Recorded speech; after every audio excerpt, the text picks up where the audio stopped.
Vamos lá, vamos começar essa segunda live da série O Poder do Exercício Físico.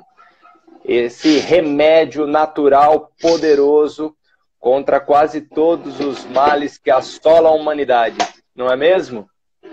Foi profundo. Então, o exercício físico possui benefícios fisiológicos, possui benefícios psicológicos e emocionais, sociais. Então, o exercício físico ele traz benefícios para a vida humana como nenhuma outra atividade social, nenhum outro componente da vida humana pode ser capaz de oferecer tantos benefícios assim. Nenhum remédio, não é mesmo? Sem dúvida. E é isso, galera. Oi, Francis. A Francis aí. A Francis vai estar aqui participando conosco daqui a alguns dias. Doutora Franci falando sobre exercício físico no envelhecimento. Super legal. Não dá para perder, não dá para perder, sem dúvida. Vai abrir aqui a nossa série com as participações. Francis vai estrear, trouxe uma mulher de peso para abrir aqui. Pessoal que também acabou de treinar e já está aqui ligado, hein? Então, isso aí, é muito bacana também, da importância da gente se manter ativos a todo momento nesse período difícil que nós estamos vivendo. Deu para cansar hoje, galera? Hoje manda um joinha aí se deu para cansar. Foi suado, não é não? Mas faz um bem danado, né? É muito gostoso. Uma sensação maravilhosa após o treino. Né? E é disso que a gente vai falar hoje também. Vamos abordar esse tema também, tá? Um tema muito estudado hoje em dia, tá? Até na neurociência. Na neurociência do exercício físico, nós vamos falar um pouco sobre isso hoje. Vocês vão gostar muito do nosso bate-papo hoje, tenho certeza. Então vamos... Agora a gente já tem quase... Falta um minutinho para um tempo para o pessoal entrar. Mas vamos posicionar, então, a galera de o que nós vamos conversar hoje. Então, a gente, dentro dessa série, ontem, nós começamos falando sobre exercício físico e o seu papel importante na imunidade, né? Então, um tema extremamente pertinente para tudo isso que nós estamos vivendo agora. Muitas dúvidas acabam surgindo nas nossas cabeças. A gente está sendo bombardeado de informações. Muitas vezes, a hora que a gente está quase acreditando em alguma coisa, a gente percebe que não era verdade, vem uma outra nota falando que era uma fake news. Então, a ideia dessa live, ela surge justamente para a gente tentar trazer para vocês conteúdo com credibilidade sobre a situação e, além disso, o quanto a gente pode se prevenir muito de qualquer doença, qualquer tipo de doença que acometa a espécie humana, ela é muito, muito, muito bem prevenida por meio do exercício físico. Então, pessoas saudáveis são pessoas que têm muito mais chances de serem indivíduos longe de qualquer tipo de doença. Né? É isso aí. Perfeito. Então, ontem esse foi o tema, né? Falamos bastante sobre imunidade. A galera gostou muito e entendeu qual tipo de exercício auxilia a imunidade, né? Reforça a imunidade para que a gente possa, então, nos mantermos fortes para encarar a situação que estamos vivendo hoje, né? E hoje nós vamos falar de outros benefícios que os exercícios físicos trazem, além da imunidade. Perfeito. Então, além de reforçar a nossa imunidade, o que mais os exercícios físicos trazem de positivos para a nossa vida, seja do ponto de vista fisiológico, o que acontece com o nosso organismo, quais os benefícios que o exercício físico traz, e vamos falar também dos benefícios emocionais, psicológicos e sociais. Tá bom? Uma coisa, acho que vale a pena a gente começar a live assim e eles não precisam responder, mas que eles pensem.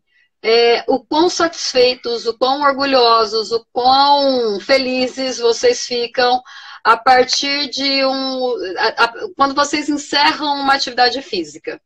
né? Eu acho que vocês vão começar a entender por aí o que a gente quer falar, né? O quão bem faz o exercício físico, além de questões fisiológicas, que às vezes é difícil da gente pautar ali no momento, mas aquela sensação de bem-estar, aquela sensação de que valeu a pena, aquela sensação de que você é capaz, aquela sensação de que você está mais forte do que ontem, né? Então, passam várias coisas na nossa cabeça que são extremamente benéficas para as nossas células, para o sistema psicossomático, né? Ou seja, o nosso sistema nervoso central, ele interfere diretamente no nosso organismo. A gente sabe, existem vários estudos hoje que comprovam... Vários estudos hoje que comprovam a influência das nossas emoções no nosso sistema fisiológico. Então, quantas doenças que às vezes a gente não é acometido, que tem um fundo emocional muito grande, né? E o exercício físico, além dos benefícios que ele traz para várias questões físicas, como a gente sabe, diabetes, cardiopatias, como hipertensão, enfim, ele também tem todo esse benefício emocional, social, né? Exatamente. É isso aí. Galera, vão mandando perguntas aí pra gente também e a gente vai falando aqui o que programamos para vocês, tá? Primeiro falando um pouco mais dos benefícios fisiológicos que o exercício traz na nossa vida. Dentre eles, são vários, né? Eles regulam diversos hormônios no nosso corpo e vamos começar falando então pela glicemia. A glicemia é a taxa de açúcar no sangue e quando o açúcar circundante no sangue ele é excessivo, ele pode causar vários malefícios ao sistema vascular. Os capilares sanguíneos, que são veias bem fininhas que levam o sangue até as células, elas são agredidas pela quantidade de açúcar elevada no sangue. Por isso, quando isso acontece, a insulina é liberada. As células betas do pâncreas reconhece a quantidade de açúcar elevado e libera a insulina. A insulina tem um poder grande de carregar esse açúcar excessivo para dentro das células, tanto das células adiposas, as células de gordura. Então, o açúcar vai ser depositado lá em forma de triglicerídeos, tá? Então, vai se unir a moléculas de gordura, enchendo, assim, as reservas adiposas, ou seja, aumentando o tecido adiposo, aumentando a reserva de gordura no corpo, certo? A insulina também tem a capacidade de se conectar com células musculares e colocar açúcar também para dentro dos músculos em forma de glicogênio muscular. O glicogênio muscular é uma reserva de açúcar dentro dos músculos para uma utilização durante os exercícios, tá? Você só vai ter uma boa reserva de glicogênio muscular se você é uma pessoa que treina. Quanto mais você treina, maior fica essa reserva, tá? Especialmente se você faz treinos intervalados, HIITs, exercícios físicos que utilizem de movimentos mais intensos, tá? Então, treinos mais intensos aumentam mais o volume de glicogênio muscular, ou seja, causa uma hipertrofia no músculo, o músculo cresce, porque ali vai ser mais armazenado açúcar em forma de glicogênio, tá? Não é a glicose, é uma molécula maior, são várias moléculas de glicose associadas numa molécula grande de açúcar, que é o glicogênio. E esse açúcar dentro da musculatura, ele fica dissolvido, digamos assim, em um meio aquoso, um meio líquido. Então você também ganha um aumento da água, né, da reserva de água dentro do músculo, por isso que gera uma hipertrofia, certo? O fígado também tem uma reserva de açúcar, glicogênio hepático, tá? E a insulina, então, contribui para tirar esse açúcar do sangue e botar para dentro das células, seja células adiposas de gordura, células musculares ou células hepáticas, que são as células do fígado. Legal? O problema é que quando a gente fica consumindo muito açúcar, e não é somente o açúcar refinado, tá, gente? Qualquer tipo de açúcar ou de carboidrato. Então, os carboidratos aí advindos das massas, do trigo, enfim, de toda fonte de carboidrato, dos pães, dos bolos, dos tubérculos também, tá? Que são as raízes aí, batata, batata doce, mandioca, inhame, por aí vai. Tudo isso se transforma em açúcar durante a digestão, certo? Então a gente digere esses carboidratos mais complexos, o amido, a frutose, tá? Nas frutas também tem bastante açúcar. A sacarose, enfim, todos esses carboidratos são digeridos e quebrados na menor molécula de açúcar, que é a glicose, certo? Então a glicose vai caindo na corrente sanguínea. A diferença, galera, o que é importante a gente entender, por que a gente fala que tem carboidrato bom e carboidrato ruim, né? Os carboidratos ruins são carboidratos mais simples, que são quebrados em glicose rapidamente e caem muito rapidamente na corrente sanguínea.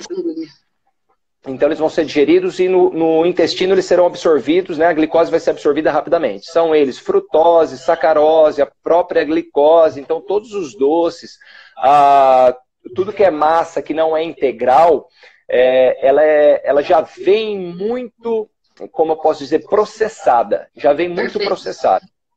E com isso, a sua digestão é extremamente rápida e quando ela cai na corrente sanguínea, ela cai de uma vez. Um monte de glicose, isso é chamado de... Quem vai acertar? Escreve aí. Quando cai bastante carboidrato na corrente sanguínea, bastante glicose, como que chama isso? O que acontece no nosso sangue? Enche de glicose, né? É o pico... Vai.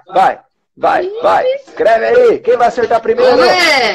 Eu vi que entrou uns alunos da Unifil ali, perguntaram para mim sobre do que é a aula. Hoje a gente está falando sobre os benefícios, tá? De se manter ativos nesse período da quarentena. Então a gente está primeiro falando... Aê! Acertaram lá! Acertou! E a Pri também acertou com o Thiago! Isso mesmo! Maravilha! Muito bem! É isso aí, galera. O pico glicêmico é o que acontece quando a gente consome carboidratos simples, muito processados, tá? O que acontece? Dá o pico glicêmico, o sangue cheio de açúcar passa lá no pâncreas, o pâncreas manda insulina. Se isso acontece todo dia, toda hora, galera, o nosso organismo vai ficando resistente à insulina. A gente começa a produzir mais insulina porque essa quantidade de insulina não está conseguindo guardar essa quantidade de açúcar, e sua taxa de açúcar está ficando alta, e a liberação de insulina está aumentando, e você está ficando resistente à insulina. Isso é muito ruim. Isso é uma pré-diabetes, tá, galera? E a diabetes, ela causa, como a gente falou antes, a degradação do sistema vascular. Então, ela favorece AVCs, ela favorece uma cegueira específica do diabético, capilares que irrigam os olhos, né, a parte de trás dos olhos, começam a se degradar, pode causar cegueira, problemas vasculares periféricos, ocasionando até amputações para quem não controla bem a glicemia sanguínea, né? Não controla o diabetes. Então, esse é um problema grave, então a gente não controlar isso. E onde que o exercício físico entra nisso, né, galera? O exercício físico, ele consome, ele utiliza o açúcar, utiliza a glicose como fonte de energia em vários tipos de exercício, tá? Durante ou depois do exercício. Então, o exercício de alta intensidade, como a gente já falou, utiliza predominantemente glicose. Então, já é uma forma de diminuir a glicose sanguínea, você treinar. Quando você começa a treinar, você vai utilizar glicogênio muscular e já vai utilizar a glicose circundante na corrente sanguínea. Então, essa glicose que está circulando já vai começar a entrar ali. Você começa a baixar a glicemia sanguínea, tá? Você pode entrar até no estado hipoglicêmico. Mas o glicogênio muscular vai sendo liberado, o glicogênio hepático do fígado vai saindo para manter a taxa de açúcar regulada no sangue, para que você não tenha uma hipoglicemia também. Tá? Então, o exercício físico vai ajudar você a controlar isso. Claro que a parte da alimentação é fundamental, você não comer, não usar tantos carboidratos, ingerir tantos carboidratos simples, processados, né? Para evitar esses picos glicêmicos, mas o exercício, então, ele vai consumir esse açúcar e vai manter isso baixo, tá? Então, para você evitar o diabetes, você tem que praticar exercícios físicos para evitar uma doença que é muito comum. vai acometer quase 1/3 da população, tá? Então, isso tem crescido muito por conta de uma vida mais sedentária, do aumento da obesidade, que acontece ano após ano, tá? O aumento do sedentarismo. E só uma colocação também, hoje em dia há pesquisas que mostram a importância de diabéticos fazerem também treinos de força, justamente para causar microlesões, né, no processo de hipertrofia. Quem não está muito acostumado com a área, essas microlesões elas são positivas quando acontece um processo de hipertrofia, porque nessa recuperação muscular,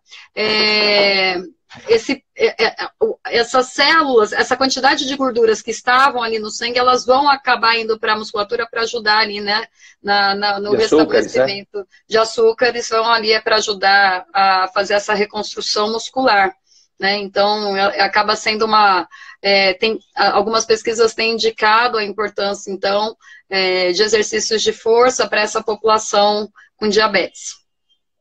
Né? Isso mesmo. Também vai ter um consumo aumentado de glicose mesmo durante o repouso, né? Na recuperação muscular. É isso aí. Então, é só benefícios para a regulação também do açúcar e para manter você longe do diabetes, tá? Claro que não é porque está fazendo exercício que pode enfiar o pé na jaca nos doces, nos carboidratos simples, né? Você tem que ter um cuidado com a sua alimentação também. Mas os exercícios já vai fazer boa parte desse trabalho, tá bom? Uhum. Pode falar, né? Eu acho que a gente pode falar também um pouquinho sobre a questão do quanto as pessoas que treinam, elas por possuírem um condicionamento físico muito melhor, o quanto o volume de ejeção, a quantidade de sangue que sai do coração, né, esse débito cardíaco ali de volume de ejeção, ele é muito mais eficiente. Então, um coração de alguém que treina, ele é muito mais forte, né? Lembrando que o coração é um músculo cardíaco. Então, quanto mais treinarmos, melhor essa capacidade do coração de liberar a quantidade de sangue, né? Num volume de ejeção grande, ele libera uma quantidade muito grande de sangue para o nosso organismo. Ele não precisa ficar trabalhando com maior quantidade de repetições, porque ele é eficiente naquilo que ele faz. Então, pessoas que treinam, elas possuem uma capacidade de liberar mais sangue do coração, bombear, muito mais né? eficiência. Bombear o sangue, né? A palavra, desculpa. Então, isso é outro fator importante, né? É como se a gente ficasse, eu brinco às vezes com os meus alunos, de falar, olha, é como alguém ficar fazendo 30 roscas direta em 30 segundos. Se alguém é mais eficiente consegue fazer 15 roscas direta, ele vai fadigar menos. Então, essa relação e essa proporção também com o nosso coração, né? Um coração, uma pessoa que é treinada, essa frequência cardíaca vai ficar em torno de 60, 55 batimentos por minuto em repouso. Alguém que não é treinável vai ficar em torno de 80, 85.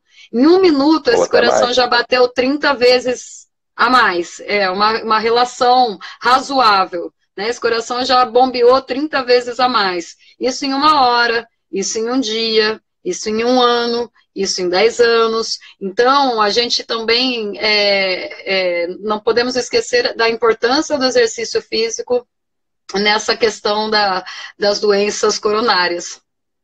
Perfeito, maravilhoso. Vamos entrar pesado agora, então, no sistema cardiovascular, né? Falando, então, complementando o que a Débora disse. Então, o coração se beneficia muito, especialmente dos exercícios aeróbicos, tá? Os exercícios anaeróbicos também são muito bem-vindos para o sistema cardiovascular, porém é preciso que pessoas completamente sedentárias façam exercícios aeróbicos durante os 3 primeiros meses, com ênfase nesse tipo de exercício, e não no treinamento intervalado de alta intensidade visando emagrecimento rápido, não nos treinos de hipertrofia visando um aumento da massa muscular rápida. A pessoa totalmente sedentária é mais indicado que ela faça durante os 3 primeiros meses uma maior carga de exercícios cardiovasculares. Claro que o fortalecimento é importante, o treinamento de alta intensidade ele é importante, mas ele não é indicado para pessoa totalmente sedentária, acima do peso. principalmente se ele já tiver algum problema de saúde, algum problema crônico, como diabetes, como hipertensão, alguma cardiopatia, tá? Não é indicado fazer um treinamento intervalado de alta intensidade logo no início do programa de treinamento do sedentário, certo? Madu, Ri, acho que vale a pena a gente explicar para eles o que é um trabalho aeróbico, né, que a gente está falando, que eles devem se manter num trabalho aeróbico. Às vezes não é comum para todo mundo esses termos. Um trabalho aeróbico, ele vai se designar, ele vai se definir por um exercício contínuo e com a frequência cardíaca também estável a 60%, 65% da frequência cardíaca máxima, tá? Então, a relação, uma zona de conforto, tá? Da qual eu consigo me manter e me sustentar por um tempo. Não é uma atividade física que não vá me gerar nenhum ganho, por exemplo, caminhar no shopping, isso aí tem que ser algo constante, por um bom tempo, e uma frequência cardíaca estável. Então, independente do exercício, porque às vezes as pessoas falam, então eu vou nadar, porque nadar é aeróbico, então eu vou correr, porque correr é aeróbico, então eu vou andar de bicicleta, porque andar de bicicleta é aeróbico, e não necessariamente. As definições de um exercício aeróbico ou anaeróbico, se esse momento é aeróbico ou anaeróbico, depende de outros fatores, principalmente duração e frequência cardíaca. É isso aí. Como a Débora falou, uma caminhada muito leve não traz os benefícios que nós esperamos com um exercício aeróbico. Ele tem que estar numa intensidade moderada, ou seja, média, no mínimo média. Tá? O esforço ele tem que ser médio. Então é muito importante que a frequência cardíaca se eleve um pouco nessa zona moderada e se mantenha por pelo menos 20, 30 minutos para começar a ter esses benefícios cardiológicos e vasculares, tá? Então, aí sim o seu coração vai estar bombeando nessa zona moderada e ele vai se fortalecendo, ele vai se condicionando e vai ficando mais eficiente, ele se torna uma bomba mais eficiente, tá? Se tornando uma bomba mais eficiente, ele vai bater menos vezes por minuto para ejetar a mesma quantidade de sangue que ele batia mais vezes antes para conseguir. Então, se nós supormos que o coração, como a Débora falou, bombeia em torno de 5 litros de sangue por minuto, se um coração ele precisa bater 100 vezes em 1 minuto para bombear 5 litros, e o outro coração precisa bombear 50 vezes para bombear os mesmos 5 litros, qual bomba é melhor? Qual bomba você compraria? Aquela que bate 100 vezes para bombear 5 litros ou aquela que bate 50 vezes? A metade, ela consome a metade da energia, ela faz o mesmo trabalho a 50% do esforço da outra. Então, isso é o que o exercício aeróbico traz de benefício para o sistema cardíaco. E após esse período de adaptação de 3 meses, com mais atividades aeróbicas contínuas, moderadas, o sedentário, que pode ser obeso ou não, que pode ser cardiopata ou não, hipertenso ou diabético, você terá mais segurança para realizar, então, após essa adaptação, exercícios de alta intensidade, HIITs, né? Que são o treinamento intervalado de alta intensidade, High Intensity Interval Training, que pode ser, por exemplo, na corrida, uma sequência de tiros de 200 metros, tiros de 400 metros, são todos exemplos de HIIT, tá? E na academia, os treinos com alta intensidade, tá? Que você tem um intervalo curto e um exercício muito intenso, que deixa você bastante ofegante, tem uma curta duração e você faz a recuperação na sequência. E os treinos de força, com cargas elevadas, também é importante que a pessoa faça primeiro esse processo adaptativo com exercícios cardiovasculares para ganhar mais segurança nesse trabalho, tá bom? Galera, voltando um pouquinho na questão dos carboidratos, voltando um pouco para as questões dos carboidratos, da ingestão do carboidrato, do pico glicêmico que nós falamos, Por que que o pico glicêmico... O que na verdade o pico glicêmico faz? Não é? Tá, então se eu comer carboidrato simples, voltei um pouquinho aqui, Tadé, para só falar uma coisa importante, porque quando você come açúcar, come doce, come pão, come macarrão, enfim, carboidrato simples, por que dá pico glicêmico? E isso faz você liberar muita insulina, e isso causa problemas vasculares e resistência à insulina, e vai levar ao diabetes, né? E porque se você comer o carboidrato complexo, o arroz integral, os tubérculos com mais fibras, como a batata doce, o inhame, o cará, etc. E, enfim, tudo que contém mais fibras, né? A aveia e por aí vai. Porque se você consumir, então, esses integrais, essas coisas cheias de fibras, o que muda, né? E por que não ter um índice glicêmico tão alto, ou seja, não dar o pico glicêmico, mas cair o açúcar do mesmo jeito, é melhor, né? Muita gente não sabe por quê, né? E a maioria não sabe, porque isso é um assunto profundo aí da fisiologia, mas é importante que se saibam, né? O que de fato acontece. Então vamos lá. Quando você come arroz integral, vamos dizer, o que acontece? Ele é cheio de fibras, ele não é tão processado, então a digestão dele é mais lenta. Quebrar esse amido com as fibras em glicose vai demorar mais. E conforme vai virando glicose, vai caindo pouco a pouco na corrente sanguínea. Então não vai dar o pico da glicemia, não vai subir de uma vez. Vai subindo gradativamente, subindo gradativamente. E aí que está a sacada. Na presença de da glicemia um pouco alta, o pâncreas está analisando o sangue ali, está falando, bom, não está muito alta, não entra em ação ainda a insulina, que você guarda tudo muito rápido, ela é super eficiente, diminui a glicemia rápido. Vamos deixar 2 outros transportadores de glicose trabalhar.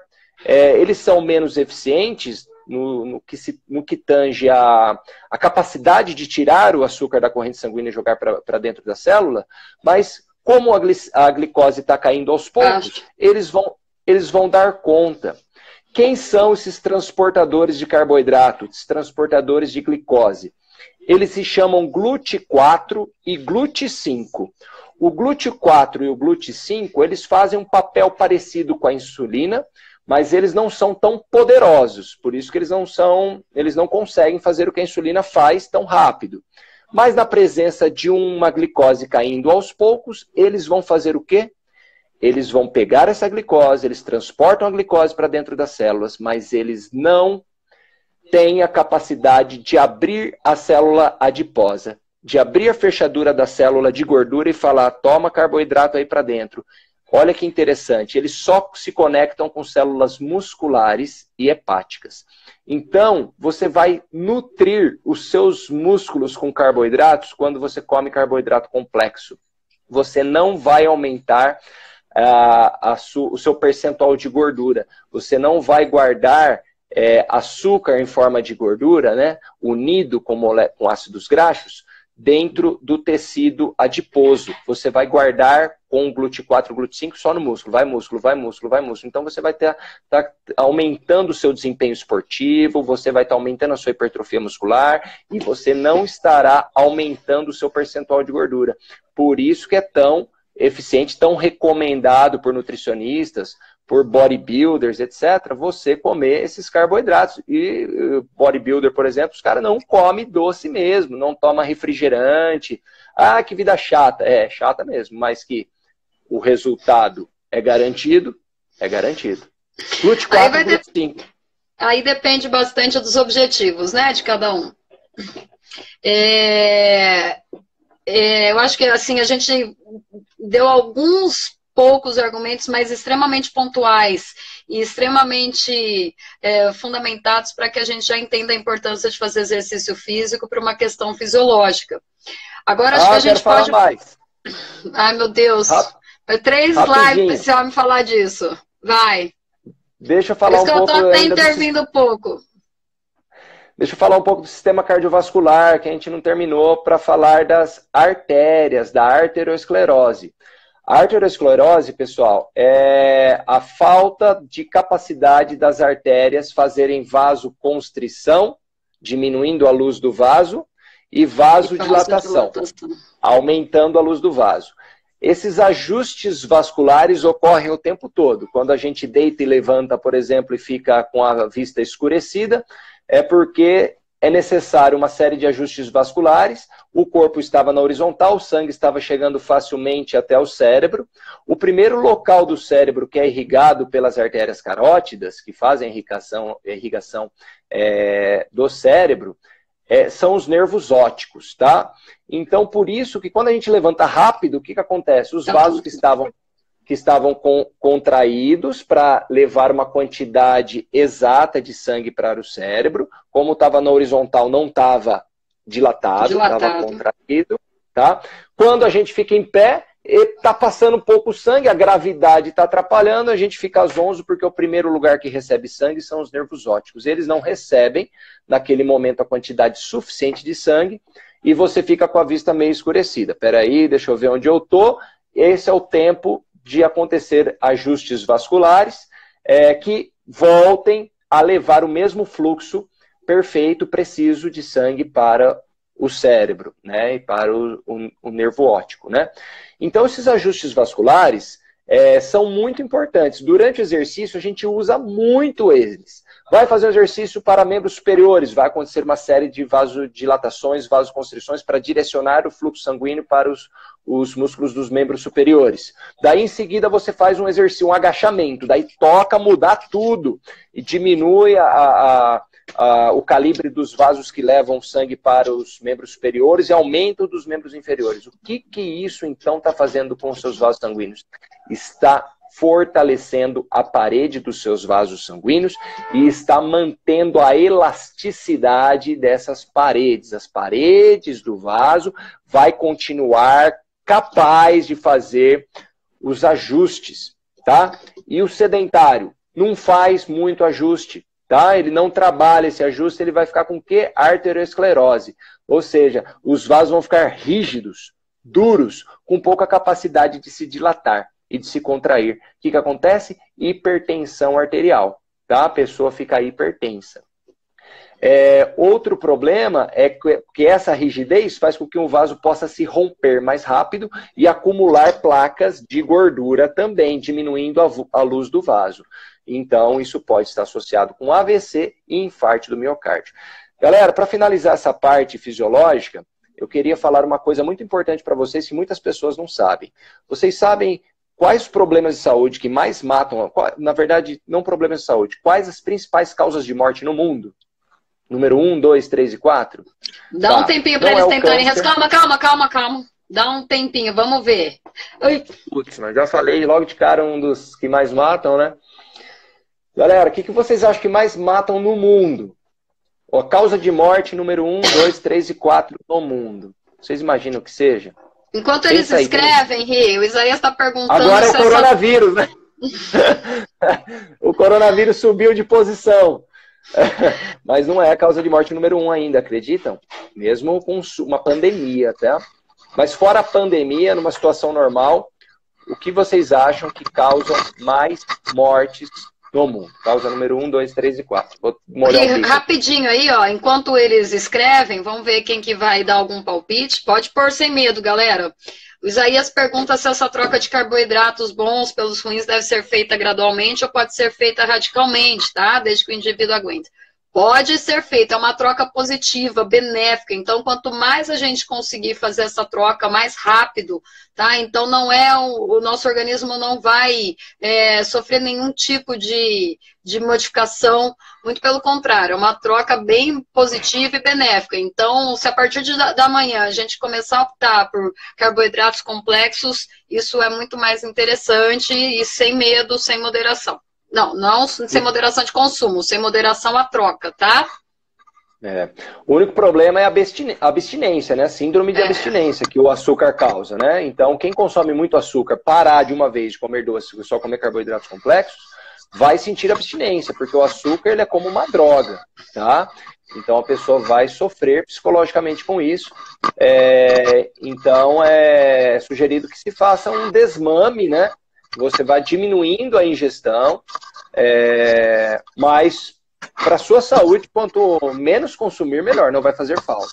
Tá? Perfeito. Sua fisiologia não fará falta. Ninguém deu palpite ali da maior quantidade, doença que mais mata. Vamos rapidinho para a gente passar pelas questões sociais? Então, claro, vai lá. Com certeza. Então, pessoal, para finalizar, as 4 causas de morte no mundo, as 4 estão associadas ao sedentarismo.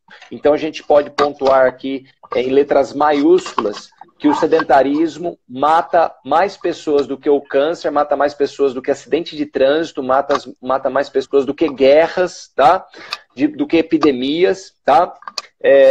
Eu não sei os dados, mas vou falar para vocês os dados, depois eu vou pesquisar os dados de pessoas que morreram aí nos últimos 3 meses pelo coronavírus e por doenças relacionadas ao sedentarismo, e eu tenho convicção de que ainda as doenças relacionadas ao sedentarismo são maiores. Por quê? A primeira causa de morte número 1 do mundo é o infarto do miocárdio, tá? Infarto cardíaco. A segunda é AVC. A terceira, complicações da hipertensão, e a quarta, complicações do diabetes. O que essas 4 doenças têm em comum? Acometem muito mais os sedentários, mas muito mais. O pessoal fala, mas o fulano fazia exercício, morreu na prova de corrida. Quantas pessoas você vai morrer na prova de corrida? Quantas pessoas você vai infartar no trabalho, no sofá, tomando banho? Né? Não dá para usar uma exceção para criar uma nova regra. Não pode usar uma exceção para criar uma nova regra. Nós somos bilhões de pessoas no mundo, obviamente um praticante, uma pessoa ativa pode ter esse problema, claro que pode, você não está isento, mas você está diminuindo bastante a probabilidade de ser acometido, isso que é importante, a probabilidade vai diminuir e muito fazendo exercícios físicos de você ser acometido por problemas cardíacos, vasculares, diabetes e hipertensão, tá bom? Era isso, galera. Maravilha. Agora a gente pode falar a questão social. Hoje, a hora que a gente deu uma aula ao vivo para os nossos alunos, tiveram comentários de, nossa, foi o primeiro momento que eu estou me sentindo melhor hoje dentro da quarentena.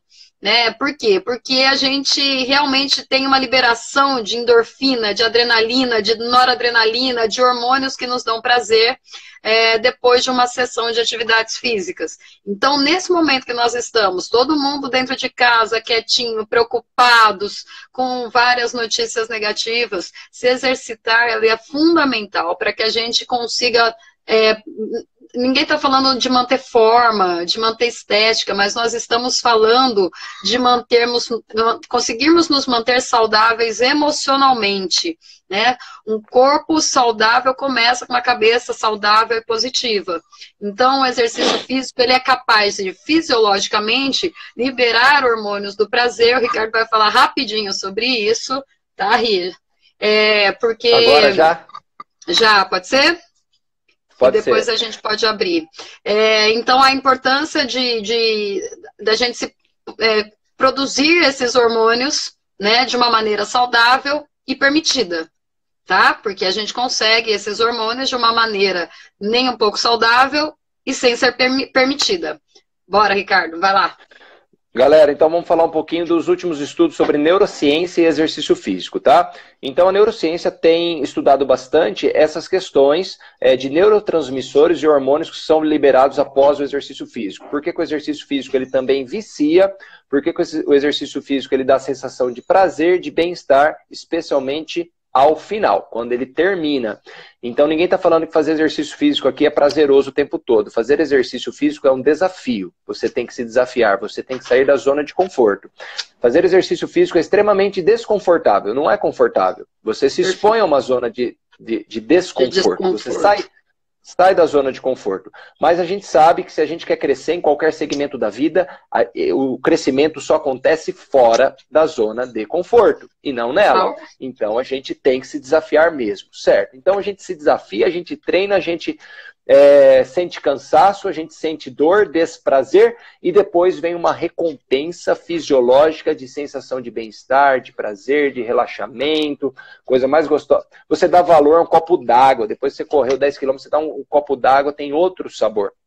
Né? A brisa tem outra sensação. Por quê? Porque você está... o seu cérebro está inundado em serotonina, dopamina, endorfinas, que dão essa sensação de prazer, tá? Então a neurociência tem dado um nome a isso, que é o runner's high, ou barato do corredor. O que o corredor sente após correr? Ele sente um barato, ele sente um relaxamento, e estudando esses neurotransmissores, eles perceberam que muitos neurotransmissores liberados pelo exercício físico são liberados também por pessoas que utilizam maconha, cannabis, né? Então, a pessoa que utiliza a maconha, ela também, a maconha vai liberar o THC, né? Tetrahidrocannabinol, vai liberar esses neurotransmissores, e a pessoa vai se sentir relaxada, vai se sentir mais feliz, mais alegre, mas vai ter uma série de malefícios à sua saúde. Ela pode ter câncer, ela pode desenvolver esquizofrenia, ela pode ter atraso cognitivo. Estudos que comprovam a morte de neurônios. Né? Morte de neurônios. Ela vai ter uma série de malefícios para ter um prazer, um barato. Enquanto que o exercício físico, ele vai te dar o mesmo prazer e muito mais saúde, né? Ele não vai te dar nenhum aspecto, como posso dizer, negativo. Maléfico, negativo, apenas benéfico, é isso aí, tá? Então, exatamente. Era isso que eu queria falar rapidamente. E é por isso que a corrida, né, é um dos esportes que mais cresce no mundo. Né? Porque as pessoas têm se permitido e têm descoberto esse barato com a corrida. Outro ponto importante com a corrida e com os esportes é a questão social, e principalmente isso num grupo de mulheres. Há pouco tempo atrás, a gente não escutava as mulheres falando: onde você está indo? Em casa, eu estou indo correr com minhas amigas. E depois a gente vai comer um espetinho. Onde você vai? Tem um churrasco. Com quem? Com as minhas amigas da corrida. Então, hoje nós somos 51% do público que pratica a corrida. As mulheres hoje, a maioria, passamos. Cadê os homens? Né? E por uma série de fatores. A corrida não é uma modalidade que demanda aspectos técnicos e táticos, né? A corrida não demanda tempo de reação, time coincidente, tomada de decisão muito rápido. Então, são fatores que, em algumas modalidades esportivas, isso dificulta a prática e, principalmente, favorece quem sempre fez exercício físico. Né? Então, você entender um jogo de basquete, por exemplo, com todas as suas regras e dinamicidade, é muito mais difícil. Né? Então, a corrida, ela tem permitido essa sensação de prazer nas pessoas, sem contar que dentro de uma prova todos são premiados, né? Algumas pessoas ganham, mas todas saem de lá com o seu reconhecimento pela sua participação. Então, a corrida, ela tem permitido com que as pessoas se descubram atletas. Né? A gente não está falando de atletas de alto rendimento, nós estamos falando de atletas amadores que têm, nos exercícios físicos, o seu principal motivo para se manter saudável e ativo. A gente falou vários benefícios hoje, e explicamos fisiologicamente como que o exercício físico ele faz com que a gente tenha realmente uma vida mais saudável e fiquemos longe de doenças muito sérias que podem até nos levar à morte, né? E além dessas questões sociais e psicológicas muito, muito importantes. Sabe aquela sensação de que, por exemplo, antes de você fazer um exercício, quem começou a praticar exercício há menos tempo, ou tentem lembrar disso, quando você falava assim, isso eu não consigo fazer. E aí, conforme vocês forem treinando, isso foi melhorando, e essa sensação positiva, psicológica, de falar, hoje eu sou capaz, hoje eu faço, hoje eu me desafio, né? Então, isso tudo faz com que a gente tenha uma mente muito mais positiva, faz com que a gente se sinta cada vez mais capaz, faz com que a gente se sinta cada vez mais forte, faz com que a gente se sinta cada vez mais saudável. Então, a questão fisiológica, dificilmente a gente consegue mensurar no dia a dia, a gente vai conseguir isso com exames de sangue, com exames de rotina, mas essa sensação de bem-estar, se vocês pararem e analisarem, vocês conseguem fazer essa análise tranquilamente, né? Então, a importância de se exercitar sempre e por toda uma vida é o que vai fazer você realmente ser um indivíduo saudável. E outra coisa importante, é por isso que você tem que se permitir descobrir modalidades esportivas, exercícios físicos que te agradam, né? Ninguém quer fazer aquilo que não gosta. É impossível não ter nenhum tipo de exercício físico que vá te fazer feliz e que vá te agradar, né? Então, eu acho que é bem por aí. Né, Ri? Legal, Tá maravilhoso, perfeito. Tava assim, tava com um fone nela, outro em mim. É difícil, viu, galera? Pedir desculpa já pela Helena, mas vocês imaginam que é uma criança de 5 anos em casa, sem poder sair de casa, em quarentena. Faz mais de uma semana já, porque a gente começou essa quarentena com ela um pouquinho antes, assim que começaram, né, os burburinhos, a gente já não enviou para mais nenhuma atividade. A Helena é uma criança que pratica 3 modalidades esportivas, a Helena faz natação, ela faz balé e ela faz judô, fora a escola, então é uma criança que tem bastante energia. Muito ativa. Muito ativa. Galera, então, o que a Débora falou muito interessante, a modalidade, uma pergunta para vocês, qual a modalidade de exercício físico mais benéfica à saúde? Alguém poderia responder? Qual modalidade de exercício físico é mais benéfica? Vamos, joga aí, põe aí. Vai, vamos, sem medo, tem bastante gente participando aí da live. Eu já vi que tem vários professores, tem vários professores, tem aluno, vai.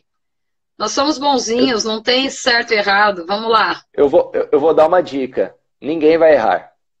Corrida, ninguém vai errar. Por quê? Natação, todo mundo fala natação. Recentemente saiu uma pesquisa lá, Isaías, natação. A que faz bem, Karime, é isso mesmo. Treinamento funcional, aquela que você se adapta, corrida. Galera, é aquela que você faz sempre. Essa é a resposta. O melhor exercício físico para você é aquele que você vai fazer sempre.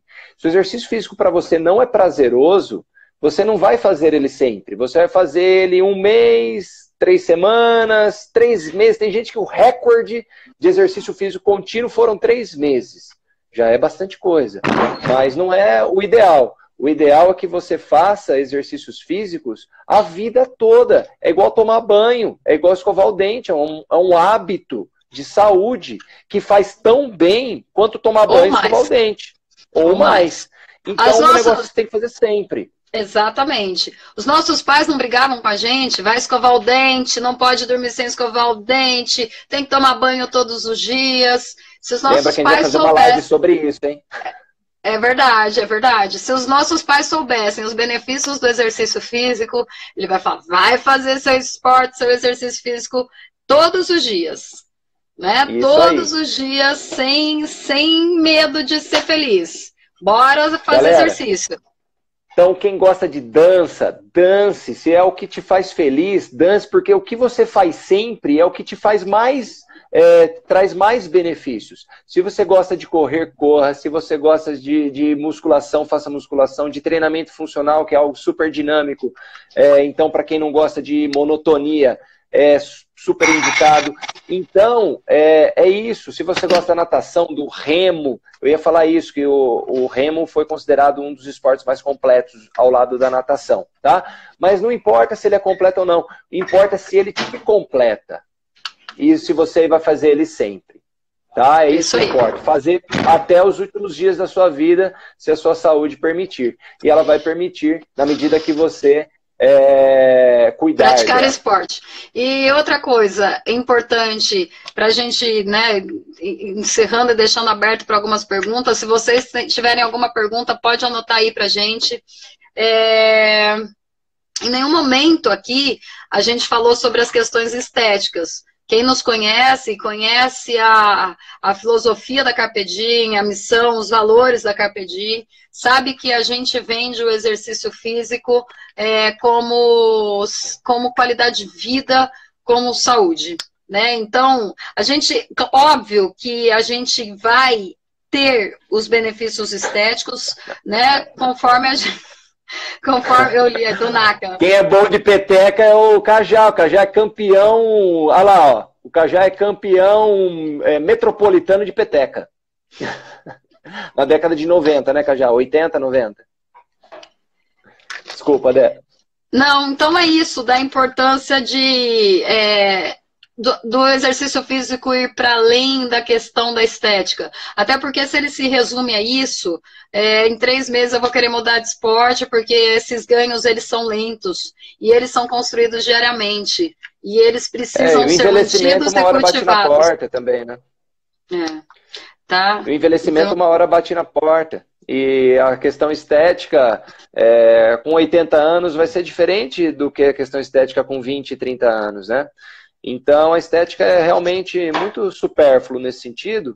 E a gente diz também na Carpe Diem que a estética é a consequência de um trabalho voltado para a saúde, né? Então, se você tem saúde, se você é uma pessoa saudável, a consequência disso é uma melhor estética significativa. Até porque o semblante vai ficando mais leve, mais feliz, né? Tem uma série de coisas. As pessoas mais felizes transmitem isso, né? A gente sabe muito bem disso. Então, eu acho que fica muito claro aqui para vocês, nessas 2 primeiras lives, né? Ontem, onde a gente falou exclusivamente sobre exercício físico e imunidade nesse período, e hoje, outros tipos de benefícios que o exercício físico deve nos acarreta, né? Então, a gente tem que insistir nisso. Tem que insistir. É bem isso, Carlinha. Amor ao esporte, independente de qual. De preferência conosco, Carlinha, nossa atleta top, nossa samurai, né, Carlinha? Isso aí, a Carlinha tem que puxar um treino com a gente, né? A Carlinha vai puxar um treino. A Carlinha treina às 5h30 da manhã, galera. Todos os dias. 4h50, 4h40. Vamos abrir para perguntas? Vamos lá? A gente tem mais pouquíssimos minutos. Manda um feedback aí, ó. 6 minutos. Gostaram? Gostaram do tema de hoje? Perguntinhas? Manda lá. E aí, galera? Ó, chama os amigos, quem tá aí da Unifield, aluno meu da Unifield também que eu vi. Convida os colegas para entrar, aproveita esse tempo de quarentena. Vamos estudar, vamos falar sobre coisas boas. Valeu, Tiagão. Olha lá, a Tereza também, falando que foi bacana. Fala um pouco dos nossos convidados para as próximas lives. Vou falar, eu estou abrindo exatamente isso agora. A Francis está aí ainda? Francis Paula está aí? A Francis é uma das nossas convidadas para as próximas lives. Ela é doutora em exercício físico no envelhecimento e ela vai falar especificamente sobre isso. E é amanhã, tá? A Francis é amanhã. Show. A Francis é amanhã. Acho que ela não deve estar... Aê! A Francis está aí! Amanhã teremos a presença ilustre aqui da Francis, tá bom? E ela vai falar sobre exercício físico e envelhecimento com a gente. Então, imperdível amanhã. Vamos conversar sobre isso, né? Todo mundo aqui já está... Quase todo mundo, pelo menos perto da casa dos 30 anos... Então a gente se Deus quiser, todo mundo vai envelhecer, né? Se Deus quiser, nós vamos envelhecer, Amém. Vamos ficar velho, né? Porque ninguém quer morrer cedo. Posso responder do Jailson aqui? Rapidinho? Responde rapidão. Vamos lá, então. Francis, Jailson... amanhã você aqui conosco, hein? Legal demais, Francis. Obrigado da participação, viu? Amanhã vai ser show. Queremos ouvir muito tudo que você tem para nos dizer, tá bom? Valeu. O Jailson perguntou no início da live qual o limite de exercícios diários para não prejudicar a imunidade. A resposta é depende. Depende do quê? Do seu condicionamento físico. Se você é uma pessoa que se exercita várias vezes por dia, que se exercita intensamente, você tem que diminuir um pouco a intensidade dos seus treinos. Se você se exercita pouco, você também tem que manter isso. Nós falamos ontem que a intensidade não pode passar de 1 a 10, não pode passar de 7. Tá? Então é isso que você tem que respeitar. Uma das recomendações é a gente fazer treinos leves a moderados, às vezes mais do que uma vez por dia, picando o treino. Então a gente pode fazer meia hora de alongamento de manhã, uns abdominais no meio da tarde, para quem tem tempo disponível, né? E mais uns exercícios à noite. Tá? Então a gente pode fazer isso sem problema. Pode ser mais do que uma vez por dia, só não pode ser intenso. E você não pode também, se não fazia atividade várias vezes, passar a fazer, tá? Então isso vai depender do condicionamento físico de cada um e de quão habituado cada um estava a treinar antes do Covid-19. Exatamente. Do momento, né, que nós estamos vivendo. Se essa sua pergunta ela fosse em um outro momento, né, que nós não estivéssemos vivendo tudo isso, a resposta poderia ser um pouco diferente, porque a gente poderia trabalhar com níveis um pouquinho mais altos de frequência cardíaca, de percepção subjetiva de esforço, mas é que a gente está num momento realmente que a gente precisa se resguardar e não colocar o nosso sistema imunológico em concorrência com nenhum outro. Isso certo? Aí. E outra coisa importante dizer que o exercício ele só prejudica a imunidade quando você faz muito exercício, muitas horas, muito volume e muita intensidade, e você entra num processo chamado de overtraining. Overtraining é quando então a pessoa está treinando demais, a imunidade cai e dá uma série de problemas isso daí, tá? Fora essa condição, o exercício ele só melhora a imunidade. É que exercícios de alta intensidade, eles primeiro pioram a imunidade para depois melhorar. Piora a imunidade para depois melhorar. E essa janela imunológica, que pode durar cerca de 24 horas após uma atividade muito intensa, ou um longão muito extenso, tá? Essa piora da imunidade pode abrir uma portinha para um vírus oportunista se instalar ali em você. Tá? Então, por isso que agora é bom evitar exercícios de alta intensidade e exercícios muito extensos também, muito duradouros, tá? Para não abrir janela. Perfeito.